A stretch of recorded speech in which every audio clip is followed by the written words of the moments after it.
Friends, welcome back to my YouTube channel Shikshan Digital Academy. प्राचीन भारतीय इतिहास के अंतर्गत हम अध्ययन कर रहे हैं जैन धर्म का। अपने पिछले वीडियो में हमने जैन धर्म की उत्पत्ति और महावीर स्वामी के विषय में बात की थी। आज के इस वीडियो में हम जैन धर्म की शिक्षाओं को देखेंगे। वीडियो शुरू करने से पहले अगर अभी तक आपने मेरे चैनल को सब्सक्राइब नहीं किया है तो इसे सब्सक्राइब करें, शेयर करें तथा बेल आइकन प्रेस करना बिल्कुल ना भूलें, जिससे आपको मेरे आगे आने वाले सभी वीडियोस की नोटिफिकेशन प्राप्त हो सके। तो चलिए शुरू करते हैं आज का वीडियो और जानते हैं जैन धर्म की कुछ प्रमुख शिक्षाओं को।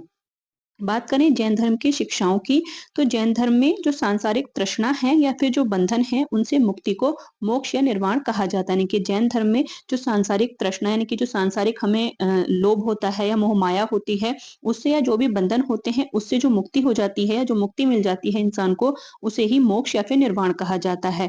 मोक्ष जीव का अंतिम लक्ष्य है। यानी कि जैन धर्म का मानना है कि जो भी जीव इस दुनिया में है उनका जो अंतिम लक्ष्य है वो मोक्ष ही है।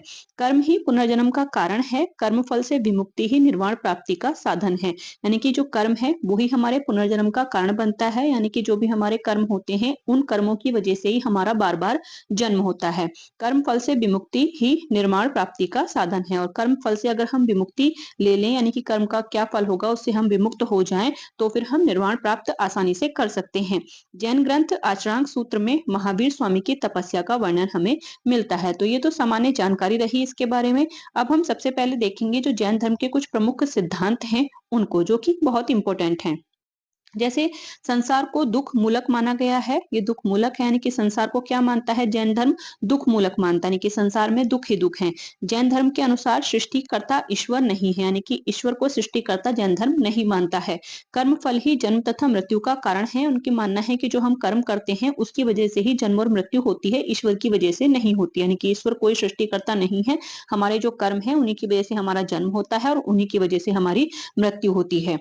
संसार वास्तविक और सत्य है, यानी कि संसार को उन्होंने सत्य माना है और अनेक चक्रों में विभाजित है। और जो संसार है वो वास्तविक है और सत्य है। इसके अलावा जो संसार है वो कई चक्रों में भी विभाजित है। तो उसी में से दो है, एक है उत्सर्पिणी जो कि विकास की अवधि होती है, यानी कि जिसमें विकास होता है, यानी कि सब अच्छा ही अच्छा होता जाता है, विकसित होते जाते हैं हम।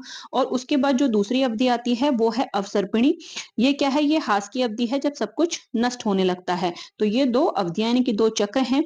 प्रत्येक चक्र में 24 तीर्थंकर और 63 सलाहका पुरुष होते हैं। यानी कि ये जो भी पूरा चक्र चलता है, जिसमें पहले उत्पत्ति होती है हर किसी चीज की, सब अच्छा अच्छा होता है, उसके बाद वो हास की तरफ बढ़ता है। तो ये जो पूरा चक्र होता है इसमें 24 तीर्थंकर, जैसे कि जैन धर्म में 24 तीर्थंकर हुए भी हैं, तो 24 तीर्थंकर होते हैं। यानी कि जितनी बार भी सृष्टि निर्मित होती है इन चक्रों में चलती है, यानी कि पहले अच्छा होता है उसके बाद फिर उसका हास होता है। तो इस पूरे चक्र में 24 तीर्थंकर होते हैं और 63 सलाहका पुरुष होते हैं। प्रलय का जैन धर्म में कोई स्थान नहीं, यानी कि प्रलय को उन्होंने नहीं माना है कि प्रलय नाम की कोई चीज होती है। संसार जीव यानी कि चेतन से और अजीव यानी कि अचेतन, जिसको जड़ भी कहते हैं, उससे निर्मित है। यानी कि जैसे हम जानते हैं कि कुछ चीजें जो संसार में हमें दिखाई देती हैं वो जीवित हैं, यानी कि जीव हैं, और कुछ अजीब हैं। तो वही चेतन और अचेतन या फिर जो अचेतन है उसको जड़ भी कहा जाता है। तो संसार पूरा इन दोनों से ही निर्मित है। जीव का जो विभाजन किया गया है वो आत्मा और भौतिक तत्व के रूप में किया गया, यानी कि जो जीव यानी कि जो चेतन चीज है उसमें दो चीजें हैं, एक होती है आत्मा और दूसरा होता है भौतिक तत्व। जो भौतिक तत्व होता है उसको शरीर माना गया, यानी कि हमारा जो शरीर है वो भौतिक तत्व है और एक आत्मा होती है। और जो कि ये क्या होता है, ये जीव होता है जिससे पूरा जो संसार है वो निर्मित होता है। जीव का जो परम लक्ष्य होता है वो आत्मा को भौतिक तत्व से मुक्त कराना होता है। यानी कि जो आत्मा है और ये जो भौतिक तत्व यानी कि जो शरीर है, तो जीव का जो परम लक्ष्य है वो यही है कि इस भौतिक शरीर से वो इस आत्मा को मुक्त करा सके। तो ये तो कुछ जैन धर्म के प्रमुख सिद्धांत रहे। अब हम बात करते हैं कि जिस बंधन की बात जैन धर्म में की गई है वो बंधन के कारण क्या क्या है, किन कारणों से बंधन होता है। तो बंधन का जो कारण है वो कर्म को माना गया है, यानी कि कर्म ही हमें बंधन में बांधते हैं। कर्म क्यों होते हैं? तो अज्ञानता के कारण क्या होता है, जो कर्म होते हैं उनकी ओर हम आकर्षित होते हैं, यानी कि हम नहीं जानते हैं तो हम कर्मों की ओर, अच्छे हों बुरे हों, उनकी ओर आकर्षित होते हैं उन्हें करने के लिए। और कर्म की ओर जो आकर्षित होना होता है उसे आश्रव कहा जाता है। ये जितने भी पॉइंट हैं ये बहुत ज्यादा इंपॉर्टेंट हैं, क्योंकि ये एग्जाम में ऐसे ही पूछे जाते हैं कि जो आश्रव है वो क्या है? तो आश्रव क्या है? अज्ञानता के कारण कर्म की ओर जो आकर्षित होने की क्रिया है, वही आश्रव कहलाती है। जीव का कर्म से संयुक्त होना यानी कि जब जीव कर्म से संयुक्त हो जाता है, उसके साथ जुड़ जाता है, तो वही बंधन कहलाता है। उसके बाद त्रिरत्न के अनुसरण से कर्मों का जीव की तरफ रुका बहाव समर कहलाता है। अब क्या होता है, जो त्रिरत्न की बात जैन धर्म में की गई है, उनका जब लोग प्रयोग करने लगते हैं यानी कि उन पर अनुसरण करने लगते हैं, तो उनकी तरफ जो कर्मों का बहाव है वो रुक जाता है। तो इस प्रक्रिया को क्या कहते हैं? इस प्रक्रिया को समर कहते हैं। पहले से व्याप्त कर्म समाप्त होने की अवस्था निर्जरा कहलाती है। अब मान लो कि जब उसने त्रिरत्न का अनुसरण करना शुरू किया, तब तो उसकी तरफ आगे आने वाले जो कर्म है उनका बहाव रुक गया। अब उसने पहले भी तो कुछ कर्म कर रखे होंगे, तो ऐसे जो कर्म है यानी कि जो पहले से व्याप्त कर्म है उसमें उनके समाप्त होने की जो अवस्था होती है वो निर्जरा कहलाती है। त्रिरत्नों के लगातार पालन करने से ये अवस्था प्राप्त हो जाती है, यानी कि अगर कोई व्यक्ति त्रिरत्नों का लगातार पालन कर रहा है तो वो निर्जरा की अवस्था को प्राप्त कर लेता है। उसके बाद एक और अवस्था होती है जो कि होती है कसाय। कसाय क्या होता है? तो कसाय ऐसे तत्व होते हैं जिन पर कर्म यानी कि जो पुद्गल होते हैं वो चिपक जाते हैं, यानी कि कसाय ही ऐसी चीज होती है जिन पर कर्म जो है चिपकते हैं या कर्म आकर्षित होते हैं। तो कसाय कौन कौन से हैं? तो वो 4 कसाय माने गए हैं। एक है लोभ, दूसरा है क्रोध, तीसरा है मोह और चौथा है मान, यानी कि लोभ, क्रोध, मोह और जो मान है उनकी वजह से ही जो कर्म है वो व्यक्ति पर लगते हैं, तो वही कसाय कहलाते हैं। जीव से कर्म का जो अवशेष है वो पूर्णतः समाप्त जब हो जाता है तो उसे ही मोक्ष कहा जाता है। यानी कि जैसे मतलब पहले कर्मों का बहाव रुकता है, उसके बाद जो हमारे पहले कर्म होते हैं वो समाप्त होते हैं, उसके बाद जो पूरी तरह से जो कर्म होते हैं वो जब समाप्त हो जाते हैं तो उसी प्रक्रिया को या उसी जो वो जो अवस्था है उसे ही मोक्ष कहा जाता है। और जो मोक्ष है वो जैन धर्म के अनुसार मृत्यु के बाद ही संभव है, यानी कि जीते जी जो मोक्ष है वो जैन धर्म में प्राप्त नहीं हो सकता है।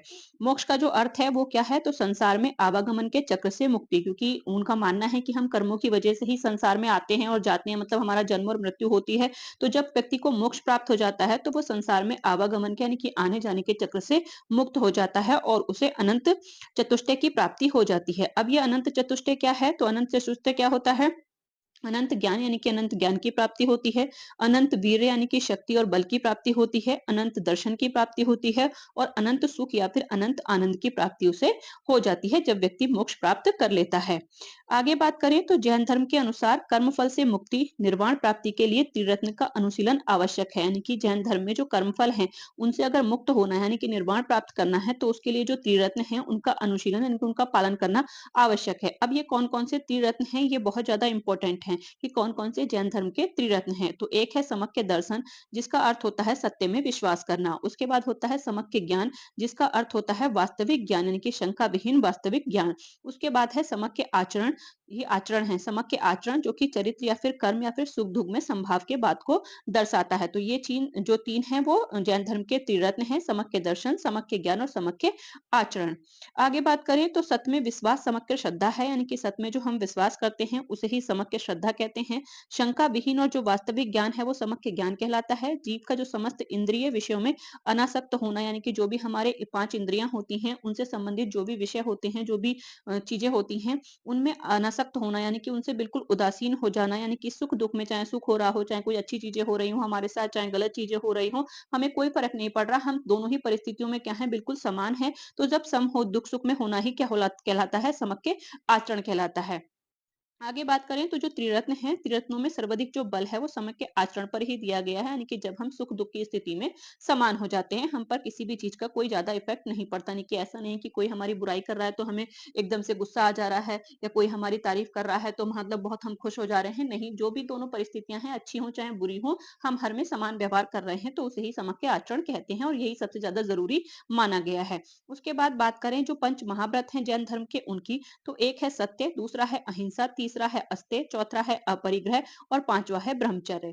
तो ये 5 कौन-कौन से हैं? इनमें क्या है, तो जो सत्य है वो है सदा सत्य बोलना, कि हमें सदा सत्य बोलना चाहिए। उसके बाद अहिंसा क्या है? मन वचन कर्म से असंगत व्यवहार करना, यानी कि मन से, वचन से और कर्म से किसी के साथ हिंसा नहीं करना, तो वो अहिंसा है। उसके बाद है अस्तेय। अस्तेय का जो अर्थ होता है वो होता है चोरी ना करना। अब चोरी ना करने का ये मतलब ये है कि बिना अनुमति किसी की भी कोई भी वस्तु नहीं लेना, यानी कि आप कोई भी वस्तु किसी की ले रहे हैं, अगर आप उसके मर्जी से नहीं ले रहे हैं, उससे बिना पूछे ले रहे हैं, तो वो भी चोरी में ही आता है। तो ये है अस्तेय यानी कि किसी की बिना अनुमति के उसकी कोई भी वस्तु ना लेना। उसके बाद है अपरिग्रह। अपरिग्रह का अर्थ होता है संपत्ति एक जो संपत्ति होती है उसे एकत्र ना करना, यानी कि जितना ज़रूरी है बस उतना ही जीवन में उपयोग करना, किसी भी चीज़ को जोड़कर नहीं रखना, यानी कि एकत्र नहीं करना। जितना भी ज़रूरी है उतना यूज़ करो और बाकी किसी और को दे दो, यानी कि अपने पास इकट्ठा करके नहीं रखना है, तो वो अपरिग्रह कहलाता है। उसके बाद है ब्रह्मचर्य। तो ब्रह्मचर्य क्या है? जो विषय वासनाएँ हैं, हमारी हमारी जो इंद्रियाँ हैं, उनकी जो विषय वासनाएँ होती हैं, उनसे दूर रहना, वो ब्रह्मचर्य कहलाता है। और जो महावीर स्वामी हैं, उन्होंने इसको जोड़ा था, यानी कि पहले सिर्फ 4 ही थे।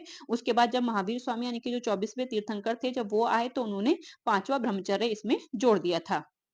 अब हम बात करते हैं जैन धर्म के जो प्रमुख 6 द्रव्य हैं, वो कौन-कौन से हैं? तो एक है जीव, दूसरा है पुद्गल जिसे भौतिक तत्व कहते हैं, उसके बाद है धर्म, उसके बाद जो अगला है वो है अधर्म, अधर्म के बाद है आकाश, आकाश के बाद है काल। तो ये 6 क्या होते हैं? ये द्रव्य होते हैं। इनमें जो काल है वो अनस्तिकाय द्रव्य है, जबकि जो अन्य 5 हैं इसके अलावा वो अस्तिकाय द्रव्य हैं। ये आप इसी तरह से याद रखेंगे।